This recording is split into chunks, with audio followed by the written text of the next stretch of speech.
여러분 10년 뒤에 어디서 뭐하고 계실 것 같으세요? 10년 뒤에 이 자리에 계신 우리 간사님들 10년 뒤에 여러분들 뭐하고 계실 것 같아요? 10년 뒤에 어디서? 10년 뒤면 우리 가은 간사님이 28살이 되죠. 지금 18살.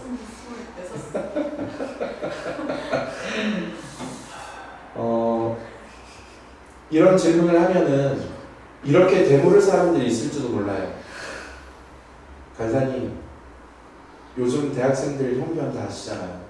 요즘 청년들의 그런 어려움을 다 아시지 않습니까? 우리에게 미래라고 할 만한 것이 과연 있을까요? 우리에게 과연 미래가 있을까요? 그러나 여러분 기억하십시오. 하나님을 믿는 하나님의 자녀들에게는 소망차, 미래가 이미 열려있다는 것을 기억하시길 바랍니다. 그러나 현실은요, 그렇잖아요. 현실은 분명히 어렵습니다. 여러분이 살아갈 미래가 불확실해요. 혹시 IMF라고 들어보셨어요? 우리 학생들 들어보셨는지 모르겠습니다. 1998년도에 우리나라가 이제 하도 나라가 도산이 그냥 나버리고 나라가 망해버린 것입니다. 쉽게 말하면. 그래서 이제 국제금융기구인 IMF에 돈을 빌렸죠. 그래서 정말 20년 가까이, 1998년부터니까 20년 가까이 뭐 금모으기 하고 또 모든 우리 그 국민들이 힘을 모아가지고 그 위기를 잘 극복할 뿐만 아니라 우리나라가 경제 대국이 됐어요. 우리나라 정말 좋은 나라, 잘 사는 나라예요. 그래도 어렵긴 하지만. 그래서 IT를 선두로 해서 각 분야에서 엄청난 발전을 이룬 것이 사실인데, 근데 아이러니하게도 이 좋은 일자리는 늘지 않았다는 거예요. 비정규직, 또 일용직, 이런 알바, 이런 자리는 많이 일어났는데 실제적으로 질 좋은 일자리는 많이 늘지 않았다는 것입니다. 특히 심각한 게 뭐냐면 바로 청년 일자리입니다. 여러분 당사자예요. 특히 지금 말씀을 듣고 있는, 온라인으로 예배드리고 있는 바로 대학생 여러분이 결코 피해갈 수 없는 위기 앞에 있어요. 여러분 졸업하고 어떻게 사실래요? 무슨 직업 가지실 거예요? 통계청 발표에 따르면 2020년 4월, 지난달이죠. 가장 최신의 그 자료에 의하면 청년 실업률이 9.3%래요. 한번 찾아보니까 이 9.3%면 37만 3천 명이라고 하네요. 이 9.3%가 그 정도 되니까 전체 몇 명 정도 되는 거예요? 대략 한 400만 명 되는 거죠. 근데 우리나라 청년들이 400만 명만 있을 건 아니겠잖아요. 그죠? 그리고 이 통계 수치는 15세부터 29세까지거든요. 아마 그보다 많을 거예요. 전체 그 인구수는. 그런데 이제 어떻게 통계를 내는 거냐면은 바로 생산 가능한, 그러니까 일을 할 수 있는 인구를 말해요. 그 중에서 실업자가 몇 명인지를 말하는 것이거든요. 자, 그러니까 일을 할 수 있는 15세부터 29세까지의 숫자가 약 400만 명인데 그 중에 약 10분의 1인 37만 3천 명이 아직 취업을 못하고 있다는 것입니다. 10명 중에 한 명이니까 뭐 그렇게 심각한 거 아니지 않습니까? 이렇게 생각할 수 있는데 좀 더 한번 들어보세요. 대부분 이제 그 생산 가능 활동 인구가 400만 명이고 나머지 청년들, 나머지 15세부터 29세까지는 그럼 다 어디 있는 걸까요? 주로 학교에 있죠. 학교에 있고 또 군대에 있어요. 그리고 휴학을 하고 졸업을 미루는 우리 청년들도 많죠. 그래서 이들은 청년 실업률에 포함되지가 않아요. 그리고 취준생들도 이 감안을 하면은 우리가 사실 체감하는 실업률은 20% 가까이 된다고 해요. 경제 전문가들에 따르면. 자, 그럼 20%면은 400만 명 중에 몇 명 정도 되는 거죠? 약 80만 명이죠. 엄청난 숫자죠, 그죠? 약 100만 명이 육박해요, 그죠? 그러니까 아예 취업을 할 수 없거나 학교에 다녀서 혹은 이 군대를 갔거나 휴학한 학생들 다 빼고 400만 명 중에 약 100만 명의 청년들이 취업을 못하고 있는 상황이니까 이것이 청년들의 잘못이 아니라는 거예요. 청년들이 무슨 문제가 그런 게 아니고 라떼는 저 때는이 아니고 저 앞 세대 때는 편의상 제 앞 세대니까 이제 정일로 목자인 세대라고 하죠. 그때는 대학 졸업장만 내밀면은 오라고 하는 데가 너무 많았대요. 실업률이 거의 없다고 봐도 되겠죠. 근데 이제 요즘에는 안 그렇다는 거예요. 약 100만 명 가까운 청년들이 지금 일자리가 없어서 그런 상황이라는 거죠. 근데 이 수치가요, 그리스, 여러분 혹시 뉴스에 좀 관심이 있는 분들은 2010년경에 그리스가 막 한참 막 망한다 이런 뉴스가 있었어요. 근데 그때 청년 실업률이 9점 몇 %였대요. 우리나라 지금 청년 실업률이 얼마나 심각한지를 알겠죠. 그래서 그리스 같은 경우는 그 폭동, 유럽에서 일어난 폭동들의 주요 원인도 다 이 청년 실업 문제였다고 해요. 근데 이게 청년들만의 문제는 아니라는 게 더 큰 문제입니다. 여러분들 부모님들 같은 기성세대들의 문제이기도 해요.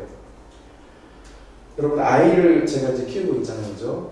부모 입장에서 보면은 자녀들의 사교육비, 등록금 이거 다 벌어야 되고 그다음에 결혼까지 시켜야 되고 어떤 시기가 점점 빨라지고 있으니까 이제 직장에서 은퇴 시기가 점점 빨라지고 있잖아요, 그죠?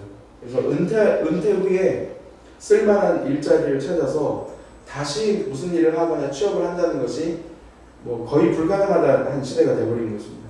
특히 이제 엄마들 같은 경우는 이 남자들보다 턱없이 임금이 낮고 또 자기 재능을 활용해서 일을 한다는 것은 거의 뭐 불가능해요. 그래서 육체 노동을 하는 경우가 대부분이죠.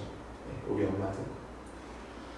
그래서 지금 대학생 여러분들의 삶이 미래의 불확실성에 대한 염려라면 여러분들의 부모님들의 고민은 뭐냐면은 이 염려조차 할 시간이 없는 이건 생존의 문제인 거예요.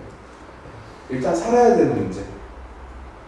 한마디로 가난의 늪에 빠지지 않기 위한 전쟁 같은 삶을 우리의 부모 세대들이 지금 감당하고 살아가고 있는 것입니다.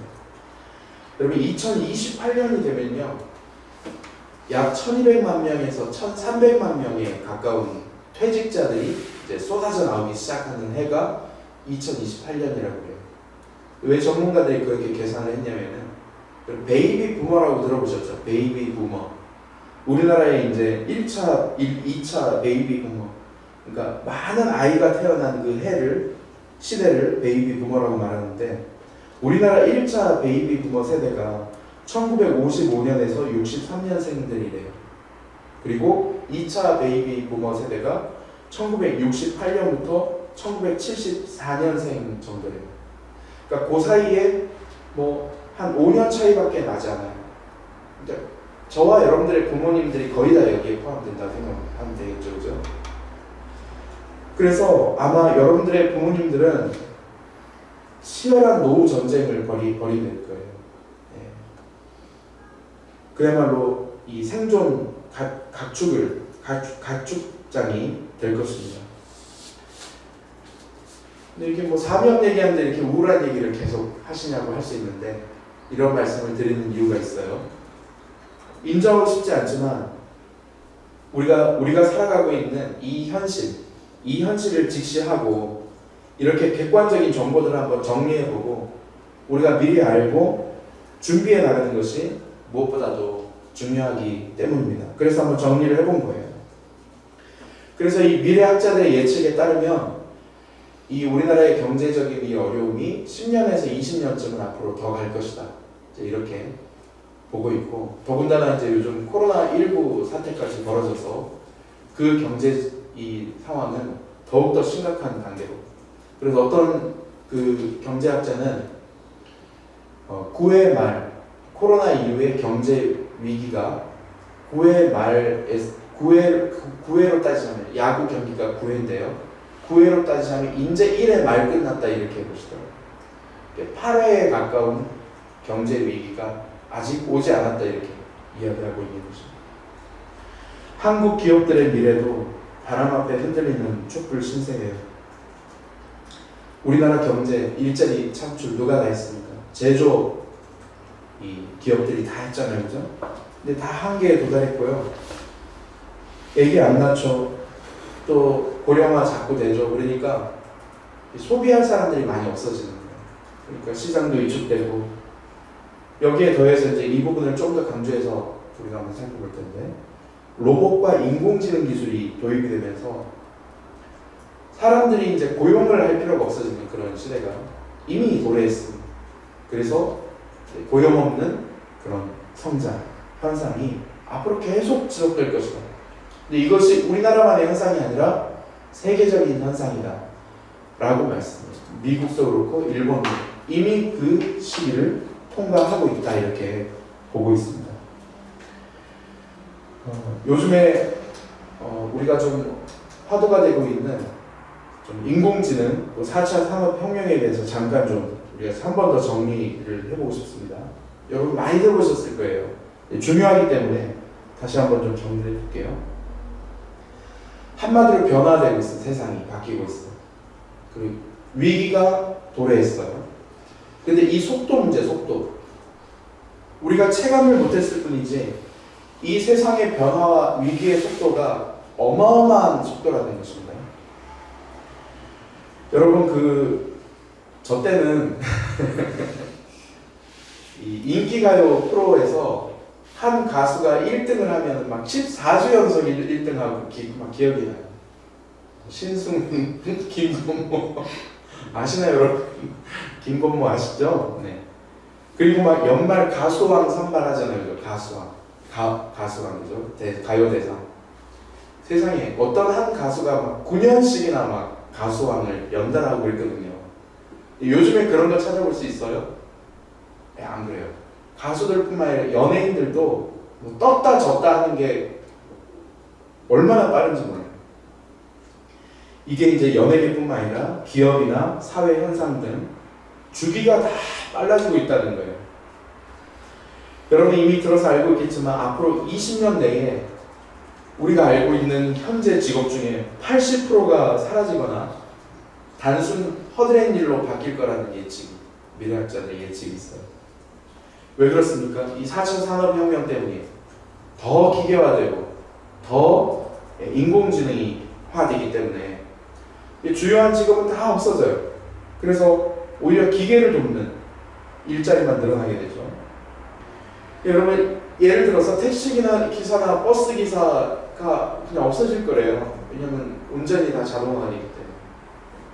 무슨 직업만 남냐면은 인공위성으로 지도를 보완해주는 그런 직업만, 그것도 최저임금 알바 수준으로 남는다는 거예요.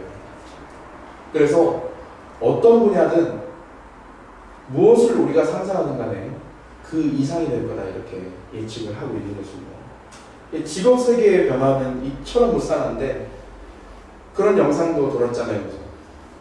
우리나라의 학교에서 하는, 특히 대학에서 하는 교육은 앞으로 없어질 그 80%의 직업을 이제 직업인이 되기 위한 교육을 하고 있다. 그러면서 이 대학 교육을 바꿔야 된다, 이런 전문가들의 영상도 보신 적 있을 거예요. 이처럼 엄청난 변화가 일어나고 있는데 문제가 뭐예요? 문제가 우리의 대처가 너무 무기력하다는 것입니다. 너무 무기력해요. 그냥 손 놓고 있든지 헛우물을 파고 있는 거예요. 없어질 것을 파고 있는 거예요. 조금 더 이 부분을 우리가 좀 와닿게 인지를 해야 우리가 사명이라는 것이 얼마나 중요한지를 더 깊이 새길 수 있기 때문에 조금 더 얘기해 볼게요. 여러분 지식 정보 영역에서 스마트폰이 나오면서 2010년 이후에 이 데이터량이, 그러니까 지식량, 지식의 데이터량이 급속도로 증가를 하기 시작해서 2010년도에 어떤 예측이 있었냐면 10년 후에, 2020년 올해죠. 2020년도에 지식의 양이 생산된 지식의 양이 40조 기가바이트가 될 것이다 이렇게 이제 예측을 했어요.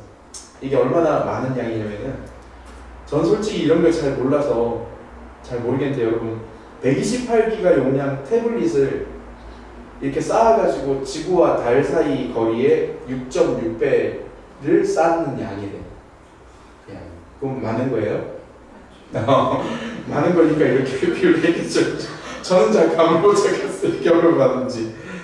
근데 이제 더 큰 문제는 뭐냐면은 이렇게 늘어나는 정보량에 비해서 그 하나하나 개별 지식의 수명은 너무 준다는 거예요. 예를 들면은 전자공학과에 1학년이 딱 들어갔는데 4학년이 됐는데 교과서가 다 바뀌었어. 그 전에 쌓아놨던 지식들이 다 폐기처분이 되는 거예요. 다 소용이 없게 돼버리는 거예요.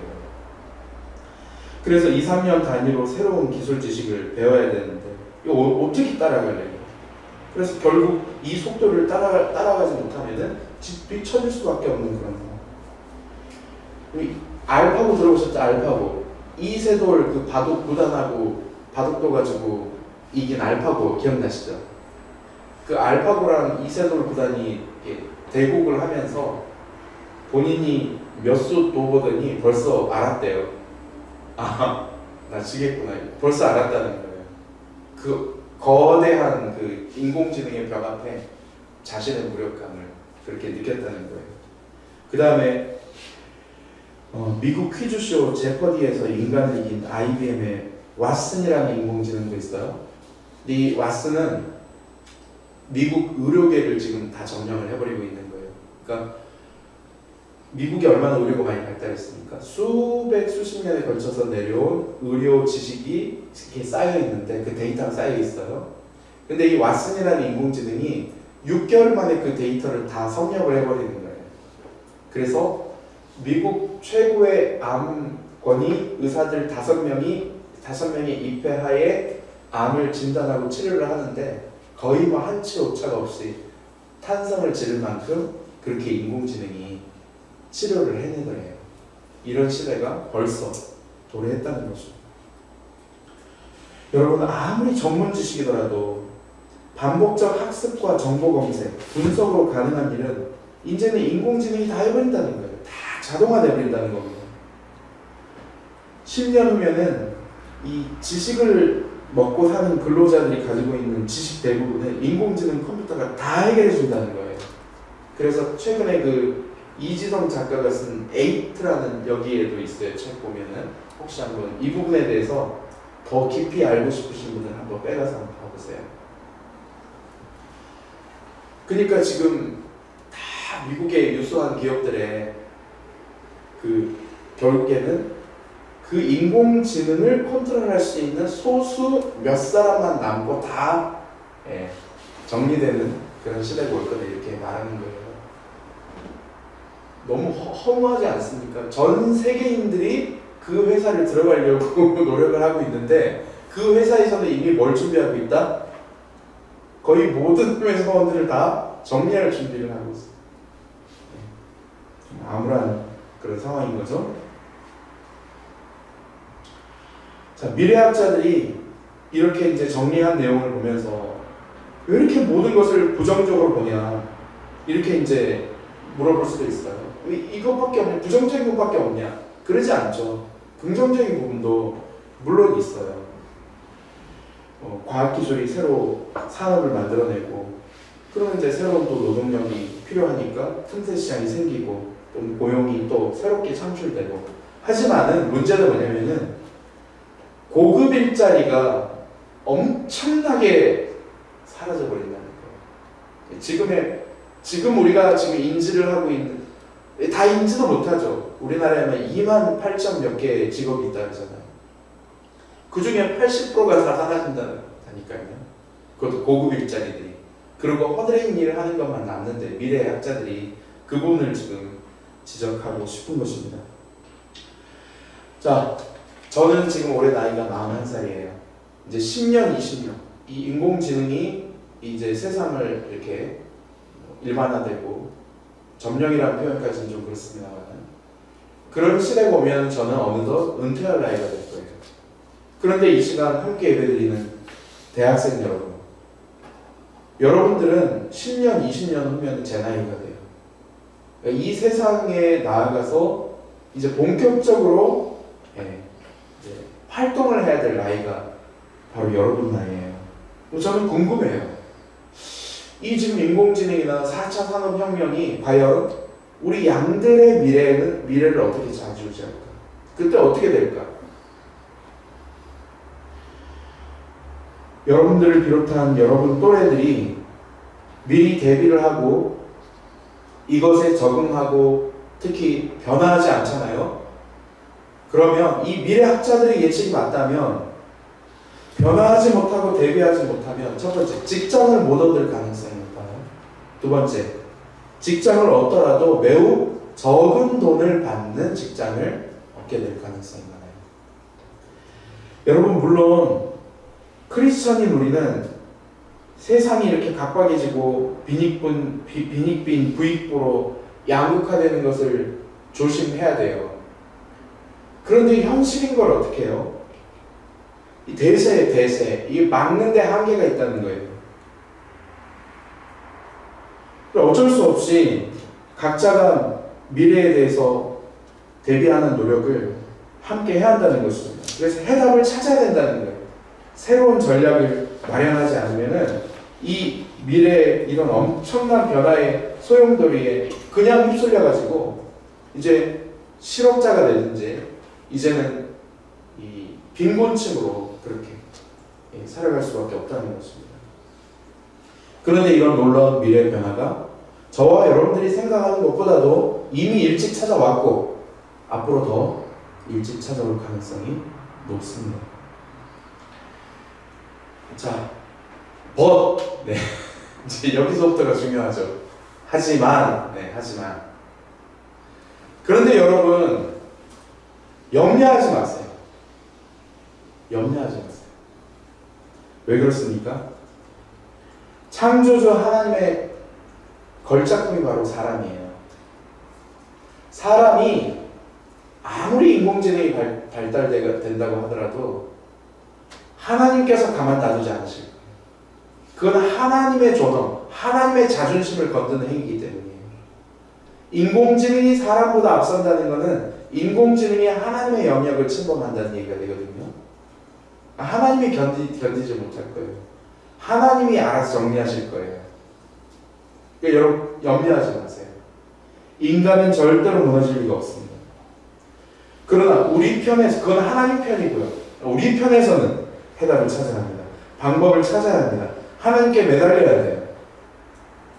미래학자들 예측 다 맞다고 할 수 없습니다, 여러분. 그것은 하나님의 영역이에요. 지극히 미래를 예측하는 것은, 이 미래라는 영역은 지극히 하나님의 주권에 달려있는 영역이니까 여러분, 오히려 이것을 저와 여러분들이, 피조물에 불과한 저와 여러분들이 불투명한 미래를 향하여 우리의 거룩한 호기심, 거룩한 모험심을 스스로 이렇게 자극해서 오히려 도전정신을 이끌어내서 오히려 해답과 방법을 찾아감으로 말미암아 그렇게 하나님의 나라를 그 4차 산업혁명 시대 가운데서도, 인공지능 시대 가운데서도 여전히 하나님을 살아계시고 통치하신다는 하나님의 나라를 오히려 역으로 확장시켜가는 그런 기회가 될 수 있다는 것입니다. 게다가 저와 여러분들이 두렵지 않은 이유가 뭐예요? 우리는 믿는 구석이 있잖아요. 믿는 구석이. 그죠? 결국은 4차 산업혁명 인공지능이라는 것도 누구의 주권 하에 있습니까? 성삼위 하나님의 주권 하에 있는 것입니다. 그러니까 우리는 하나님을 믿고 의지하는 크리스천 대학인들로서 분명한 해답을 하나님께로부터 발견할 수 있다는 것입니다. 자, 그러면 이처럼 변화무쌍한 미래를 4차 산업혁명 인공지능 시대로 대표되는 이 엄청난 변화를 가져오는, 위기를 가져오는 이 미래를 준비하는 크리스천 대학생들에게 과연 필요한 것이 뭐냐는 거예요. 오늘 세 가지를 좀 간략간략하게 한번 정리를 한번 해보려고 해요. 첫 번째는 믿음이 필요해요. 여러분, 답을 찾아야 된다고 했는데 어디서 답을 찾을 겁니까? 이 미래를 어떻게 헤쳐나가고 이 미래를 어떻게 받아들이고 미래를 어떻게 준비할 것인가에 대한 답을 어디서 찾을 거예요? 우리 크리스천 대학인들은 어디서 찾아야 할까요? 당연히 하나님께로부터 찾아야죠. 그럼 구체적으로 하나님께로부터 찾는다는 것은 어디에 찾는다는 거 말할까요? 맞습니다. 성경에서 찾는다는 것을 말해요. 성경에서 해답을 찾고 하나님께로 시선을 돌리고 하나님을 믿고 하나님을 의지하는 것입니다. 왜냐하면 우리 하나님은 온 우주 만물의 주인이시기 때문에, 미래라는 시간의 주인이 우리 하나님이기 때문에. 그러니까 답도 어디에 있다? 하나님께 있다. 그래서 하나님을 향한 믿음이 필요합니다. 하나님을 향한 확고한 믿음이 필요해요. 그래야 이 휘몰아치는 미래라는 이 파도 앞에서 우리가 두려워 떨지 않고 이 무게 중심을 잡을 수 있다는 것입니다. 그래서 여러분, 미래를 준비하는, 크리스천 대학인들이 미래를 준비하는 가장 확실한 길은 바로 믿음을 훈련하는 것입니다. 이것이 가장 첫 번째예요. 이 믿음이 없으면 다른 것도 진행이 안 되기 때문에, 다른 준비가 아무 의미가 없고 다른 준비도 되지 않기 때문입니다. 그럼 구약 성경에 보면 요셉이 나오죠.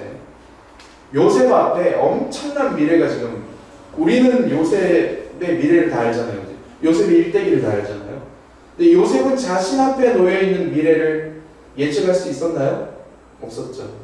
근데 우리가 알고 있는 요셉의 스토리는 마치 요셉이 미래를 어떻게 하고 있는 것처럼, 이미 예측하고 있는 것처럼 대처해요.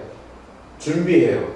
그래서 어떤 미래를 마주해도 흔들림이 없어요. 요셉은 능히 이겨야 됩니다. 그게 어떻게 가능했어요? 바로 요셉은 하나님을 향한 믿음이 있었기 때문입니다.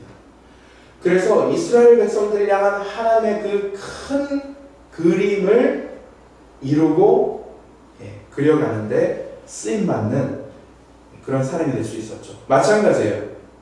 하나님을 향한 저와 여러분들의 믿음이 바로 미래를 여는 중요한 열쇠가 될 수 있다는 것입니다. 그래서 여러분, 믿음을 가지시기를 바랍니다. 믿음 훈련을 하시기를 바랍니다. 믿음이 중요해요. 믿음 준비를 해야 돼요.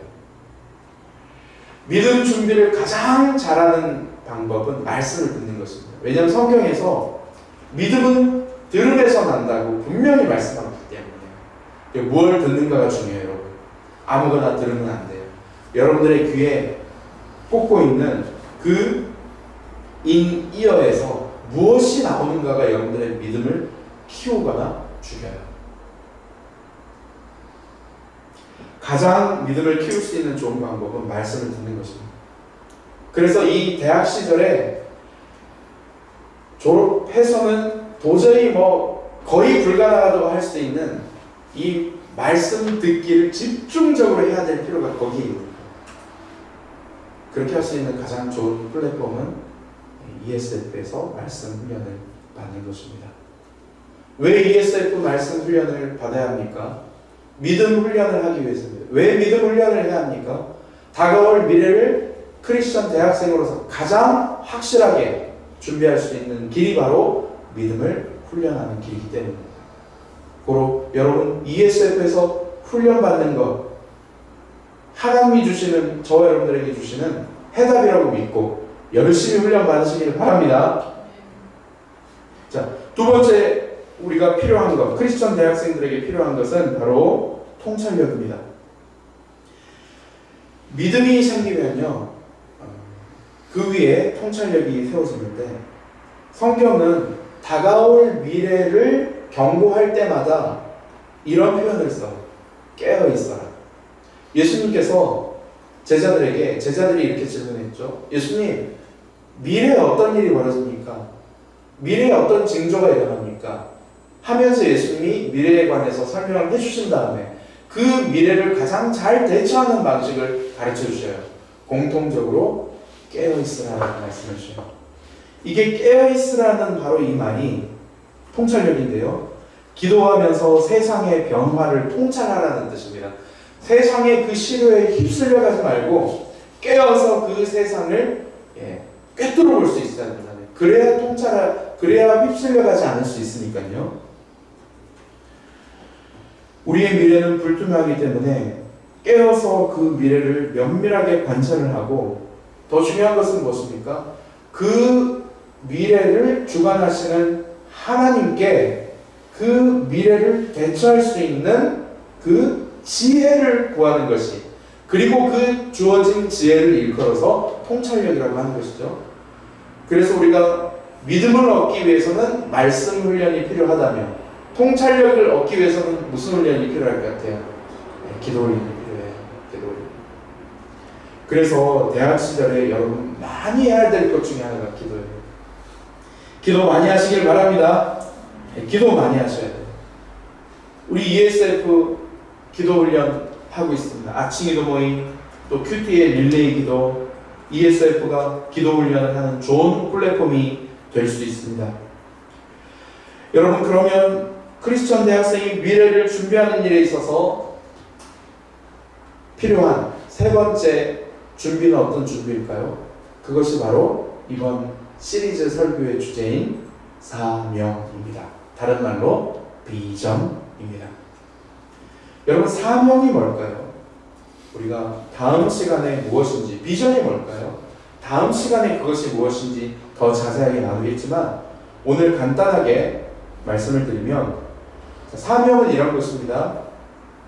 믿음의 눈으로 시대의 변화를 올바로 통찰한 후에, 이 전제가 필요해요. 그래서 이제 믿음과 통찰력이 앞서야 된다는 것입니다. 믿음의 눈으로 다가올 미래를 혹은 이 현재 세상을 통찰한 후에, 이제부터가 중요한데요. 자신이 해야 할 일을 찾아서 그것을 끝까지 이루는 것을 사명이라고 합니다.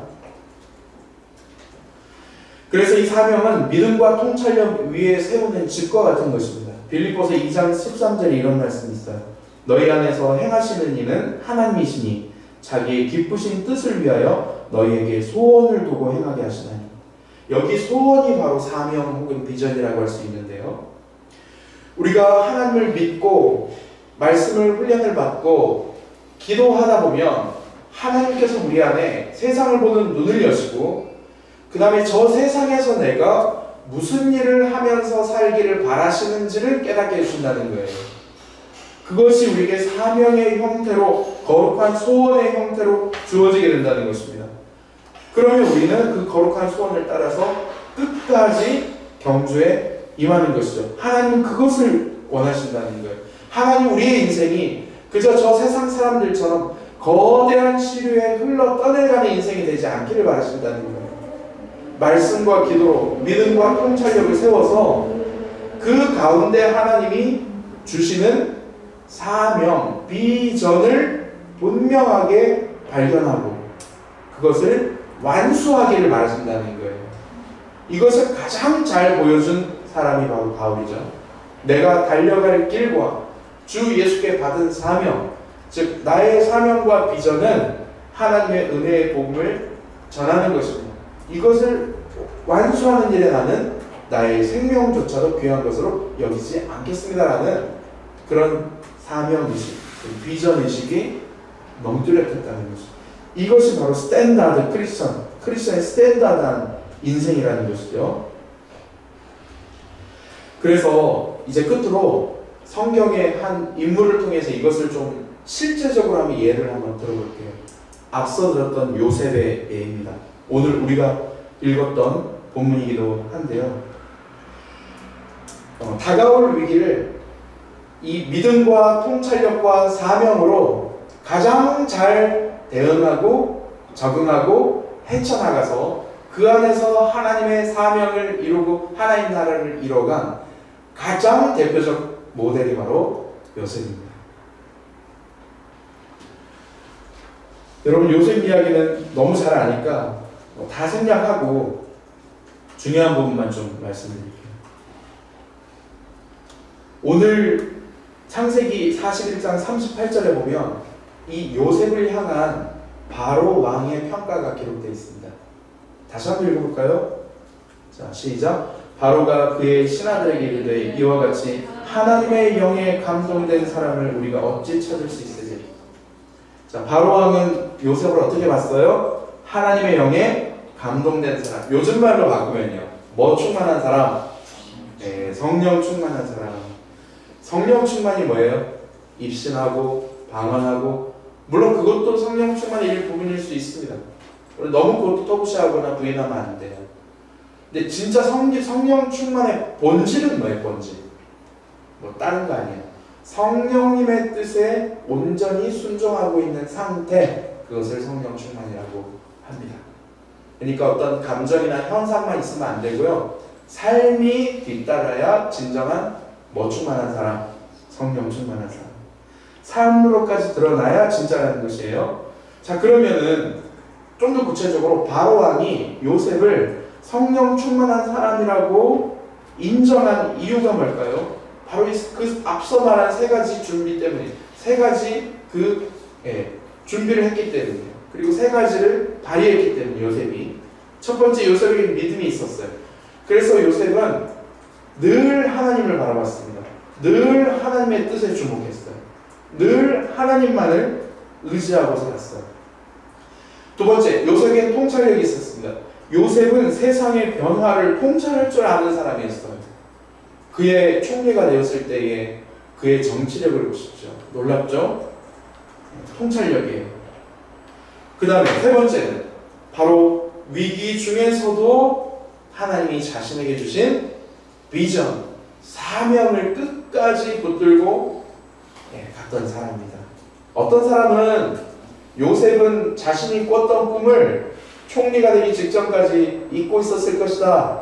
총리가 되고 나서야 자신이 어렸을 때 꿨던 그 12단의 꿈과 해와 달과 별이 자신에게 전하는 꿈을 기억했을 것이다 라고 보아서 너무 야망 섞인 비전을 쫓지 말고 내 앞에 있는 하루하루 현실에 요셉처럼 충실해라, 이렇게 보시는 설교자들이 있는가 하면, 그에 못지않게 요셉은 일평생 그 안에 무엇을 간직하며 살았을 것이다? 자신의 꿈. 이거 예사롭지 않은 꿈이거든요. 하나님께서 아마 그 꿈을 다듬어주시고 키워주시고 했을 거예요. 그래서 총리가 되고 자신의 형들이 자신 앞에 와서 절을 했을 때 그 자신 안에 심겨졌던 꿈이 해석이 되어지는 역사가 있었던 것이죠. 그래서 하나님께 쓰임받는 진정한 하나님의 사람이란 바로 이처럼 하나님께 완전히 지배받는, 성령님께 온전히 지배받는 사람이라는 것을 우리가 알 수 있습니다. 그래서 이제 우리가 여기서 좀 생각해 봐야 될 것이, 이것을 존재와 이 사명의 부분으로 좀 나눠보면 좋을 것 같아요. 존재는 뭐냐면 믿음과 통찰력이에요. 그 사람에게 있는 믿음과 통찰력을 가진 존재로서의 그 요셉과, 그 다음에 역할, 사명이라는 측면에서의 이 요셉을 살펴보면, 요셉은 믿음과 그야말로 통찰력을 가진, 그래서 하나님이 하라면 그냥 하고 하나님이 하지 말라면 하지 않는 진짜 하나님의 사람이었어요. 요셉은 하나님을 예배하는 예배의 사람이었습니다. 그래서 예배가 중요해요. 예배가 제 1순위예요. 믿음이 예배예요. 믿음이 예배하고 연결되는 것입니다. 통찰력도 예배죠. 기도니까. 예배로 연결되는 것이에요. 요셉은 여기에 머물지 않고 자신에게 주어진 사명을 잘 감당하는 사람이었다는 것, 자신에게 주어진 역할이 분명했다는 것입니다. 말씀을 배웠습니다. 기도를 했습니다. 여기에 그치지 않았다는 거예요. 내가 해야 될 사명이 무엇인지를 정확하게 인지를 하고 있었다는 거예요. 이게 이제 요셉이 바로에게 인정받는 사람이 되었던 비결이에요. 바로 이 존재와 역할을 다하는, 믿음과 통찰력으로 사명을 다하는 이런 사람을 하나님의 영에 감동된 사람이라고 일컫고, 이런 사람은 심지어 누구에게까지 인정을 받는다? 세상 왕, 세상에서도 인정을 받게 된다는 뜻입니다. 말씀을 마무리할게요. 사랑하는 우리 이민 여러분, 이번 이 설교를 기획하게 된 목적이 있어요. 여러분들이 하나님이 주시는 사명에 좀 온전히 사로잡히는 그런 사람들이 되었으면 좋겠어요. 사명이 있는 사람은 가만히 있을 수 없어요. 사명이 있는 사람은 움직이게 됩니다. 사명이 그 사람을 이끌고 가기 때문이에요. 우리 ESF는 믿음과 통찰력을 세워주는 공동체임과 아울러 여러분들이 하나님의 사명을 발견할 수 있도록 도와주는, 섬기는 그런 공동체라고 믿습니다. 하나님께서 저에게 사명을 주셨습니다. 그러나 아직도 제 안에는 저의 사명을 이해하지 못합니다. 그 무슨 뜻이에요? 농담이었는데 안 웃으시네요. 무슨 뜻이에요? 하나님이 각각의 영혼들에게 사명을 주셨다는 것입니다. 그러나 제가 믿는 것은 하나님이 그 일을 공동체적으로 이루길 바라신다면 분명히 각자에게 주신 사명의 공동체적 공통 분모가 존재할 것이다. 그러면 하나가 되어 집중하여 공동체적으로도 하나님은 역사하실 것이다. 그래서 이번 사명 시리즈 설교의 목표는 두 가지입니다. 첫 번째, 여러분 개인의 사명을, 비전을 찾으십시오. 그리고 공동체적 비전과 사명을 발견합시다. 그리고 여러분 각자가 있는 곳에서 하나님 나라를 이뤄가고, 우리는 ESF라는 공동체로 부름받은 한 형제 자매 가족이기에 한 비전을 가지고 한 몸으로 하나님의 사명을 이뤄가는 저와 여러분들이 되었으면 합니다.